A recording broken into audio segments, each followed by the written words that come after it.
It's not going to matter how much money we have because we're not going to be able to buy anything with it. Well, Adrian, when you print gigantic amounts of money and you flood the world with money, throughout history, that has led to inflation. If you're worried about $4 a gallon of gasoline, you better worry about an $8 a gallon of gasoline. The problem is we have a printing press. We can pay our debts by printing money. People think that hyperinflation can't happen here. Well, you know, the laws of physics works everywhere. If you throw a ball up in the air in Zimbabwe, gravity's going to bring it back down. You can't print phantom money out of thin air based on nothing and producing practically nothing without causing the dollar to devalue dramatically. So many economists coming on our air and saying, oh, this is a bubble and it's going to burst and this is going to be a real issue for the economy. Some say it could even cause a recession at some point. What is the worst case scenario if, in fact, we were to see prices come down substantially across the country? Well, I guess I don't buy your premise. It's a pretty unlikely possibility. We've never had a decline in house prices on a nationwide basis. So what I think is more likely is that house prices will slow, maybe stabilize, might slow consumption spending a bit. I don't think it's going to drive the economy too far from its full employment path, though. The motor vehicle sector may already be showing signs of strengthening.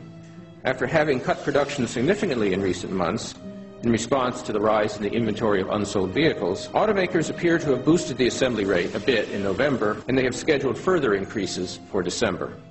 There's not much indication at this point that subprime mortgage issues have spread into the broader mortgage market, which still seems to be healthy, and the lending side of that still seems to be healthy. I'm hopeful that, and I'm confident, in fact, that the bank regulators will pay close attention to the kinds of loans that are being made.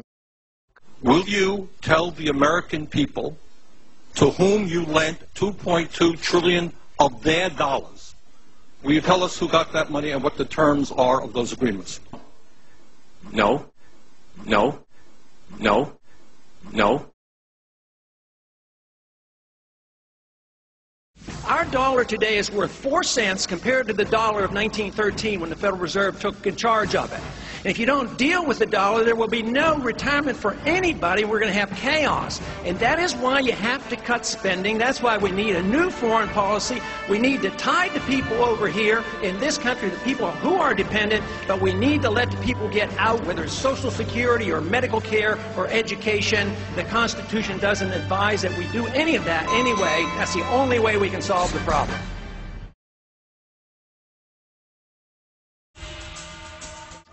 The Zimbabwe government announced they would print an additional $60 trillion to pay for a 300% salary increase for the soldiers and policemen.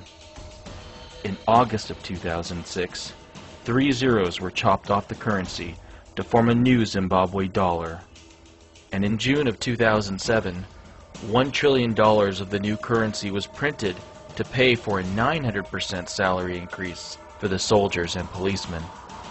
In July of 2007, Mugabe implemented price controls which forced stores to sell goods at government-ordered prices. This led the nation to complete chaos and empty store shelves.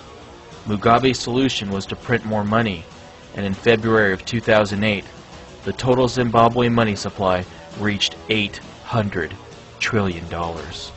By July of 2008, it cost $100 billion just to buy 3 eggs. In April of 2009, the Zimbabwe currency was officially declared dead and completely worthless. Zimbabweans were forced to transact in gold. If you need cooking oil, you have to exchange with gold. If you need mealie meal, you have to exchange it with gold.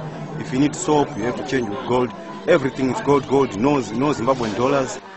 The Dow is going to be worth 1 ounce of gold. That's the level. So right now, gold is worth $900 an ounce, and the Dow is at 12,000. Those two numbers are going to meet somewhere. I don't know where, but they're going to meet. Silver prices have the potential to surge by an even greater percentage than gold. That's the only place I know where you can protect your wealth going forward, because they're printing so much money worldwide. I mean, and the inventories of food, by the way, are the lowest they've been in decades. If you can tell me something else where the fundamentals are so attractive, given the monetary stimulus that's going on and the supply-demand that's going on, I'd be happy to put my money there. but I don't know any other place. We know that the cause of the current meltdown is the Federal Reserve, an unelected central bank that controls the flow of money and the credit in our great nation. It is the Federal Reserve that has inflated the U.S. dollar and devalued our currency by 95%. Well, what they need to do is, go down to the bar and have a beer and leave the rest of us alone. Let the people who are sound succeed and let the other people... And I'll tell you why nobody remembers it, because it was over so quickly. We had, in the first year of that depression that went on for about 18 months, it was worse than the first year of the Depression of '29 in terms of employment, production, all the standard figures. And what did the government do in those years? How did we get out of that so quickly? Did they pass a stimulus package? Well, to the contrary, not only did they not increase the government budget, they actually cut it in half, if you can imagine that. The federal government budget from 1920 to 1922 was cut in half. And then meanwhile, okay, well, did the Fed intervene? No, the Fed stayed out, basically did nothing. And by late summer of 1921, you already had a robust recovery. So in other words, by doing the exact opposite of what Obama tells us needs to be done in order to avoid Armageddon, you had a very severe depression just go away like that.